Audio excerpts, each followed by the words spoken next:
Hello guys, welcome back to my channel Physics for Everyone. In this video, we are going to start a new theory of thermodynamics, new section thermodynamics. इसका level जो है वो BSc तक के level का रहेगा thermodynamics का। And this video will ये जो सेक्शन हम शुरू करने जा रहे हैं, जो सेशन थर्मोडायनेमिक्स का, ये आपके लिए पीजीटी फिजिक्स के जो भी एग्ज़ाम्स हैं उसके पॉइंट ऑफ व्यू से बहुत इंपॉर्टेंट रहने वाला है। तो हर लेक्चर को ध्यान से देखिएगा। एंड जो ये वीडियो है, इस वीडियो में हम बेसिक से स्टार्ट करने वाले हैं। We will discuss basis of thermodynamics here. So very important for other lectures also, क्योंकि अगर बेस क्लियर होगा, अगर नींव मजबूत होगी, तभी इमारत भी मजबूत बनेगी। तो अगर आपका बेस क्लियर है तो आप आगे अच्छे से कर पाएंगे। तो हम यहाँ पे थर्मोडायनेमिक्स का थोड़ा सा स्टार्ट करने वाले हैं, बेसिक्स यहाँ पे। तो देखो, थर्मोडायनेमिक्स का मीनिंग क्या होता है। सबसे पहले थर्मोडायनेमिक्स जो वर्ड है, ये वर्ड कहाँ से आया, इसका क्या मीनिंग होता है। तो थर्मोडायनेमिक्स, देखो थर्मो जो ये वर्ड है, इसका अगर हम बात करें तो ये हीट के लिए यूज हो रहा है। Thermo temperature, heat. और डायनेमिक्स, डायनेमिक्स का मतलब होता है मोशन। हमने पढ़ा था ना काइनामेटिक्स, डायनेमिक्स, जिसमें हम क्या करते थे, काइनामेटिक्स में हम मोशन को डिस्कस करते थे without knowing the cause, cause की किस वजह से हो रहा है मोशन। और डायनेमिक्स में हम मोशन को स्टडी करते थे बाय नोइंग द कॉज की किसके वजह से, फोर्स क्या है, किसकी वजह से मोशन हो रही है। तो यहाँ पे हम बेसिकली हीट की मोशन डिस्कस करने वाले हैं, या हीट कैसे एक फॉर्म ऑफ एनर्जी से दूसरी फॉर्म ऑफ एनर्जी में चेंज हो रही है, कैसे ये कन्वर्जन्स हो रही हैं।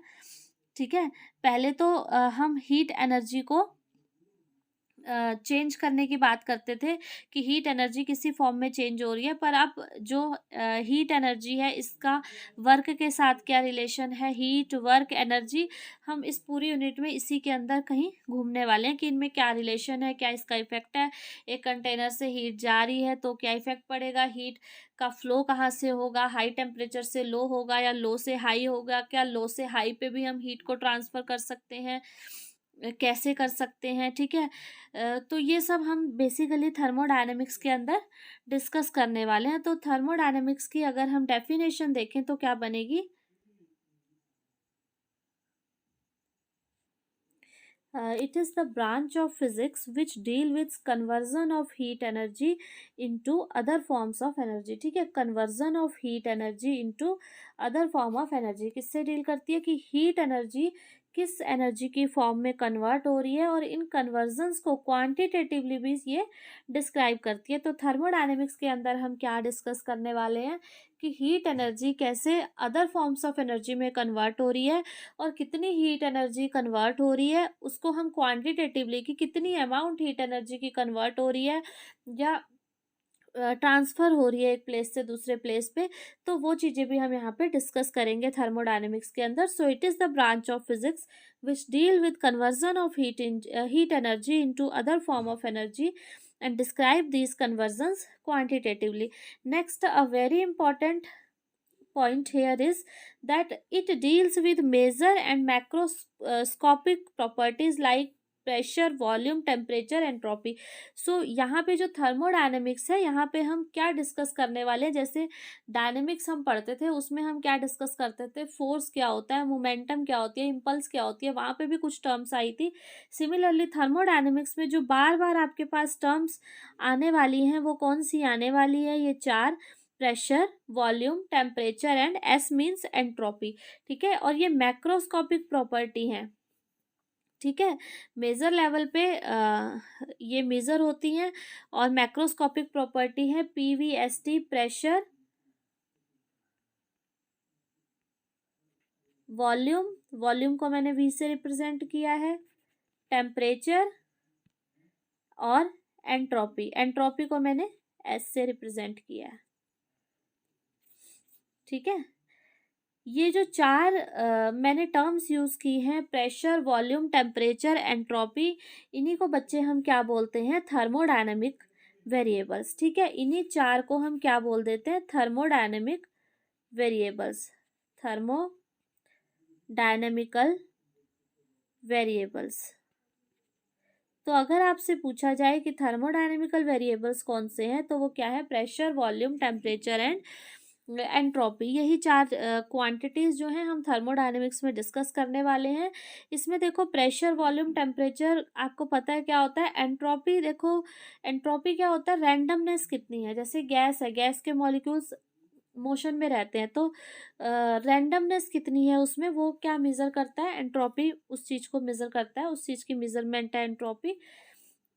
दूसरा, एंट्रोपी जो है वो इंटरनल एनर्जी पे भी डिपेंड करता है। यहाँ पे एक और टर्म आपके पास निकल के आएगी थर्मोडायनेमिक्स में, जिसको हम बोलेंगे इंटरनल एनर्जी। ठीक है, इंटरनल एनर्जी क्या होती है? जैसे एटम्स और मॉलिक्यूल्स हैं गैस के, वो आपस में वाइब्रेट अपनी अपनी जगह पे वाइब्रेट कर रहे हैं, उनके पास कुछ अपनी इंटरनल एनर्जी है। वो जो एटम है वो वाइब्रेट भी कर रहे हैं, अपनी पोजीशन पे रोटेट भी कर रहे हैं, वो कुछ ट्रांसलेशन मोशन भी कर रहे हैं। तो तीनों टाइप की मोशन की जो सम अप करके एनर्जी आएगी, that is internal energy of atom. और सब एटम्स की जो एनर्जी होगी, that is internal energy of molecules या इंटरनल एनर्जी ऑफ गैस। सो जो एंट्रोपी है ये किस पर डिपेंड करेगी? इंटरनल एनर्जी पे भी डिपेंड करेगी। और इंटरनल एनर्जी फर्दर किस पे डिपेंड करती है? It depends on temperature. Temperature ज़्यादा है तो रैंडमनेस ज़्यादा होगी, इंटरनल एनर्जी ज़्यादा होगी। टेम्परेचर कम है तो रैंडमनेस कम होगी, इंटरनल एनर्जी कम होगी। ठीक है, तो ये तो था कि थर्मोडायनेमिक्स होता क्या है। कि थर्मोडायनेमिक्स में हम क्या डिस्कस करने वाले हैं? हीट एनर्जी और उसकी कन्वर्जन्स, और क्वांटिटेटिवली उनको डिस्क्राइब करने वाले हैं कि कितनी हीट एनर्जी चेंज हो रही है। और थर्मोडायनेमिक्स जो भी हम डिस्कस कर रहे हैं ये कुछ लॉज पे बेस्ड है, कुछ एक्सपेरिमेंट्स हुए थे, उन एक्सपेरिमेंट्स से डेराइव्ड लॉज हैं। जैसे फर्स्ट लॉ थर्मोडायनेमिक्स का जीरोथ लॉ है, सेकंड लॉ है, तो उन पे बेस्ड ये पूरी थर्मोडायनेमिक्स है जो हम आगे डिस्कस करेंगे। कुछ और बेसिक पॉइंट है थर्मोडायनेमिक्स के, देखो क्या है वो। डायनेमिक्स में तीन टर्म्स हम यहाँ पढ़ेंगे, सिस्टम, सराउंडिंग और बाउंड्री। सिस्टम क्या होता है? Anything under consideration. जैसे हमने एक कंटेनर लिया यहाँ पे, ठीक है, कंटेनर में हमने गैस ली या लिक्विड लिया, कुछ भी लिया, ठीक है। तो अब वो चीज़ जिसके ऊपर हम वर्क कर रहे हैं, हम उस गैस के ऊपर वर्क कर रहे हैं, कुछ प्रेशर अप्लाई कर रहे हैं या उसको हीट दे रहे हैं बाहर से, तो उसका टेम्परेचर इंक्रीज हो रहा है, तो उस गैस के ऊपर हम वर्क कर रहे हैं। तो anything which is under are consideration that comes under system. ठीक है, जिस भी चीज़ पे हम वर्क कर रहे हैं वो क्या हो जाएगा? सिस्टम हो जाएगा। सिस्टम को छोड़ के अदर थिंग्स जो भी हैं बची हुई, वो क्या हो जाएगा? सराउंडिंग। ठीक है, सिस्टम सराउंडिंग दो टर्म्स हैं। System anything which is under are consideration that is known as system. Surrounding क्या? Except system everything comes under surrounding. Next, boundary. देखो गैस हमने एक कंटेनर में रखी, तो जो वो कंटेनर है उसकी वॉल्स कैसी होनी चाहिए? दो टाइप की बाउंड्री हम यहाँ पे बात करते हैं। One is diathermal walls, second is adiabatic walls. ठीक है, एक हम बात करते हैं डायाथर्मल वॉल्स की, एक हम बात करते हैं एडियाबैटिक वॉल्स की। कैसी होती है? डायाथर्मल वॉल्स होती है कंडक्टिंग वॉल्स। जैसे हमने ग्लास में चाय रखी, ठीक है, तो क्या होता है, थोड़ी देर बाद वो ठंडी हो जाती है, तो उसके अंदर जो हीट एनर्जी थी वो कहाँ गई? सराउंडिंग में चली गई। ठीक है, क्योंकि जो उसकी वॉल्स थी वो डायाथर्मल वॉल्स थी, वो हीट एनर्जी वहाँ से निकल के सराउंडिंग में चलेगी। लेकिन अगर हम उसी चाय को थर्मस में रख दें तो क्या होता है, वो काफ़ी टाइम तक गर्म रहती है। तो क्यों रहती है? क्योंकि जो उसकी वॉल्स होती हैं वो एडियाबैटिक वॉल्स उनको कंसिडर करेंगे, जहाँ से मास और एनर्जी ट्रांसफ़र नहीं हो। आई होप इतना आप लोगों को क्लियर होगा। नेक्स्ट है टाइप्स ऑफ प्रॉपर्टीज। तो यहाँ पे प्रॉपर्टीज कितने टाइप की होती है? इंटेंसिव और एक्सटेंसिव, दो टाइप की प्रॉपर्टीज की हम बात करते हैं। इंटेंसिव, आई वर्ड से याद रखना, इंडिपेंडेंट। ठीक है, इंटेंसिव प्रॉपर्टीज कौन सी होती है? That are independent of quantity of system, that is temperature and pressure. जैसे अगर हमने गैस का टेम्परेचर इंक्रीज कर दिया, तो चाहे वो sorry for disturbance, Shivi, pressure की हम बात कर रहे हैं, सपोज मैंने प्रेशर किसी गैस का इंक्रीज किया, ठीक है, तो अब वो क्वांटिटी पे डिपेंड नहीं करता कि मैंने कितनी अमाउंट ऑफ गैस ली है। तो इस टाइप का जो होता है, इस टाइप की जो क्वांटिटीज़ हैं उसको क्या बोलते हैं हम, इंटेंसिव क्वांटिटीज। एग्जाम्पल दे दिया, जैसे टेम्परेचर हो गया, प्रेशर हो गया। ये क्वेश्चन इस पे बनता है, 4 ऑप्शन दे दिए जाएंगे, ठीक है, टेम्परेचर, प्रेशर, मास, एनर्जी, और पूछा जाएगा which one is intensive quantity, which one is extensive, इस टाइप का। एक्सटेंसिव क्वांटिटी अदर क्या होता है, dependent on quantity of system, जो सिस्टम की क्वांटिटी पे डिपेंड करते हैं। जैसे मास है, ठीक है, अगर मास जो है, मास एक 10 kg लिया है, 5 kg लिया है, ठीक है, 10 kg पे हमने वही टेम्परेचर अप्लाई किया, 5 kg पे भी अप्लाई किया, 15 kg पे अप्लाई करेंगे तो अलग होगा, ठीक है। और एनर्जी वो भी डिपेंडेंट है। सो ये जो है mass and energy, these are extensive, and temperature and pressure are intensive quantities. Next एक और इम्पॉर्टेंट चीज़ है जिसपे हमेशा कंफ्यूजन रहती है, देखो ये सिस्टम है, सिस्टम को हम यहाँ से हीट सप्लाई कर रहे हैं, तो हीट सप्लाई हमेशा कैसी आएगी, पॉजिटिव, और हीट रिलीज्ड हमेशा कैसी आएगी, नेगेटिव।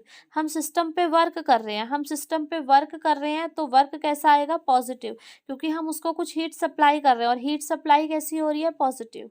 सिस्टम वर्क कर रहा है तो कुछ हीट रिलीज हो रही है, दैट इज नेगेटिव। तो हीट सप्लाई हमेशा साइन कन्वेंशन में पॉजिटिव आएगी, एंड हीट रिलीज जो होगी that will also comes always come negative. In processes आते हैं आइसोबारिक, आइसोचोरिक और आइसोथर्मल प्रोसेस। मैंने यहाँ बात की थी 4 थर्मोडायनेमिक वेरिएबल की, पीवीएसटी। प्रेशर, देखो अगर प्रेशर कांस्टेंट है, जैसे कोई हमने थर्मोडायनेमिकल सिस्टम लिया, जब भी मैं थर्मोडायनेमिकल सिस्टम की बात कर रही हूँ इसका मतलब कोई कंटेनर में हमने गैस ले रखी है उसकी बात हम कर रहे हैं। तो अगर उसका प्रेशर कांस्टेंट है, ठीक है, अगर पूरा जो हम प्रोसेस कर रहे हैं उसके टाइम पे प्रेशर कांस्टेंट रहता है, then we will call it as isobaric process. अगर वॉल्यूम कांस्टेंट रहता है तो हम क्या करेंगे, उसे क्या कहेंगे, आइसोचोरिक प्रोसेस। अगर टेम्परेचर कांस्टेंट रहता है तो क्या कहेंगे, आइसोथर्मल प्रोसेस, ठीक है। तो आइसोबारिक, आइसोचोरिक और आइसोथर्मल है। अगर प्रेशर कांस्टेंट है then we will call it as isobaric process, volume constant है तो isochoric process, and temperature constant है तो आइसोथर्मल प्रोसेस। यहाँ पे हम 2 इक्वेशंस भी यूज़ करते हैं। आइसोथर्मल के लिए हम इक्वेशन यूज़ करते हैं PV is equal to constant, और एक एडियाबैटिक प्रोसेस भी होता है जिसमें एनर्जी एक्सचेंज नहीं होती है। एडियाबैटिक प्रोसेस, उसमें क्या करते हैं, PV gamma is equal to constant, उसकी इक्वेशन ये होती है। दोनों में सिर्फ इतना डिफरेंस होता है कि एडियाबैटिक में ऊपर पावर में गामा आता है, ठीक है। और ये जो गामा है, गामा किसको हम यहाँ पे बोलते हैं, ये गामा, गामा होता है सीपी बाय सीवी, ठीक है। ये सीपी सीवी क्या है अभी आगे आप लोगों को बताऊंगी। सीपी सीवी यहीं देख लो। सीपी सीवी क्या है, स्पेसिफिक हीट इसको बोलते हैं। सी का मतलब है स्पेसिफिक हीट, तो specific heat at constant pressure अगर है तो हम सीपी कहेंगे, specific heat at constant volume अगर है तो उसको सीवी कहेंगे। And the ratio of specific heat at constant pressure to the specific heat at constant volume, it is known as gamma. इसके रेशो को हम क्या बोलते हैं, गामा बोलते हैं। तो पीवी की power gamma is equal to constant, ये एडियाबैटिक इक्वेशन होती है, ये आगे यूज होगी, ठीक है। +1 क्लास में आप लोगों ने पढ़ रखी होगी, वहीं से उठाई है। प्रोसेस, क्वासिस्टेटिक प्रोसेस क्या है कि variation from thermodynamical equilibrium are infinitely small. Thermodynamical equilibrium से हम क्या बात करते हैं, जैसे कोई भी गैस है उसमें टेम्परेचर कांस्टेंट रहता है तो वो थर्मल इक्विलिब्रियम में है, ठीक है। अगर उसमें कोई केमिकल रिएक्शन नहीं हो रही तो वो केमिकली इक्विलिब्रियम में है। अगर उस पर कंटेनर में जितने भी हमने गैस मॉलिक्यूल लिए हैं सब पे नेट फोर्स 0 आ रहा है, कोई अनबैलेंस्ड फोर्स नहीं आ रहा है, तो हम क्या कहेंगे, मैकेनिकल इक्विलिब्रियम में। और अगर कोई भी सिस्टम थर्मल इक्विलिब्रियम में, केमिकल इक्विलिब्रियम में और मैकेनिकल इक्विलिब्रियम में है तो हम क्या कहेंगे कि वो जो सिस्टम है दैट इज अंडर थर्मोडायनामिकल इक्विलिब्रियम। और अगर थर्मोडायनामिकल इक्विलिब्रियम से वेरिएशन जो है सिस्टम की वो बहुत कम है, इन्फिनाइटसिमल है, बहुत कम वेरिएशन दिखा रहा है, यानी कि टेम्परेचर बहुत ज़्यादा वेरी नहीं कर रहा, केमिकल रिएक्शंस बहुत ज़्यादा नहीं हो रही, मैकेनिकल इक्विलिब्रियम से बहुत ही कम अनबैलेंस्ड फोर्स आ रहा है, ना के बराबर आ रहा है, इन्फिनाइटसिमल वेरिएशन है, बहुत कम वेरिएशन है, तो हम उस थर्मोडायनेमिकल प्रोसेस को क्या कहेंगे, क्वासीस्टैटिक प्रोसेस। तो इस टाइप के प्रोसेस को हम क्या बोलते हैं, क्वासीस्टैटिक प्रोसेस। बट रियलिटी की अगर बात करें, रियलिटी में क्वासीस्टैटिक प्रोसेस होना बहुत ही डिफिकल्ट है, क्योंकि थोड़ी बहुत वेरिएशन आ ही जाती है, ठीक है, इतनी इन्फिनाइटसिमल वेरिएशन पॉसिबल नहीं है, तो ये रियल में एग्जिस्ट नहीं करता। नेक्स्ट देखो, zeroth law of thermodynamics. Zeroth law of thermodynamics क्या है, जैसे हमने यहाँ पे तीन सिस्टम लिए, ए बी और सी, ये हमने तीन सिस्टम लिए हैं, ठीक है। जो ए है, T A T B T C, यहाँ पे क्या है, टी ए क्या है, ए सिस्टम का टेम्परेचर, टी बी क्या है, बी सिस्टम का टेम्परेचर, टी सी क्या है, सी सिस्टम का टेम्परेचर। तो अगर हम ए को और बी को, अगर ए और बी थर्मल इक्विलिब्रियम में है और बी और सी थर्मल इक्विलिब्रियम में, मतलब ये आपस में थर्मल इक्विलिब्रियम में है ए और बी और सी आपस में थर्मल इक्विलिब्रियम में है, तो क्या होगा, ए और सी ये भी आपस में थर्मल इक्विलिब्रियम में होंगे, यानी कि इन दोनों का भी टेम्परेचर सेम होगा। थर्मल इक्विलिब्रियम यानी कि टेम्परेचर कांस्टेंट रह रहा है, टेम्परेचर सेम रह रहा है। तो अगर ए का टेम्परेचर बी के इक्वल है, T A is equal to T B, first equation से हमने क्या दिया, क्योंकि ए और बी क्या है, थर्मल इक्विलिब्रियम में है, तो टेम्परेचर ए का और बी का इक्वल होगा, तो T A is equal to T B. अगर बी और सी थर्मल इक्विलिब्रियम में है तो बी और सी का टेम्परेचर भी इक्वल होगा, तो T B is equal to T C. So from first and second equation हम कह सकते हैं कि यहाँ देखो T A is equal to T B आ रहा है और T B is equal to T C आ रहा है, इसको मैं ऐसे भी लिख सकती हूँ, T C is equal to T B. तो अब अगर इन दोनों इक्वेशन में देखा जाए तो राइट हैंड साइड सेम आ रहा है, तो left hand side will also भी सेम, तो टी ए किसके इक्वल हो जाएगा, टी सी के इक्वल हो जाएगा। यानी कि हमने तो ए और बी और को थर्मल इक्विलिब्रियम में रखा था, बी और सी को थर्मल इक्विलिब्रियम में रखा था, लेकिन ए और सी आपस में भी थर्मल इक्विलिब्रियम में है, तो यही क्योंकि दोनों का टेम्परेचर सेम आ रहा है, T A is equal to T C आ रहा है यहाँ पे, ठीक है। तो यही जीरोथ लॉ ऑफ थर्मोडायनेमिक्स कहता है कि if two system are separately in thermal equilibrium, अगर दो सिस्टम्स को सेपरेटली थर्मल इक्विलिब्रियम में हम रखते हैं थर्ड के साथ, तो they are in thermal equilibrium with each other also, ठीक है, तो वो आपस में भी एक दूसरे के थर्मल इक्विलिब्रियम में होंगे। अगर ए और बी में थर्मल इक्विलिब्रियम में, बी और सी थर्मल इक्विलिब्रियम में, तो ए और सी भी थर्मल इक्विलिब्रियम में होंगे, and this is known as zeroth law of thermodynamics. तो ये कुछ बेसिक टर्म्स थी जो हमने इस वीडियो में डिस्कस की हैं।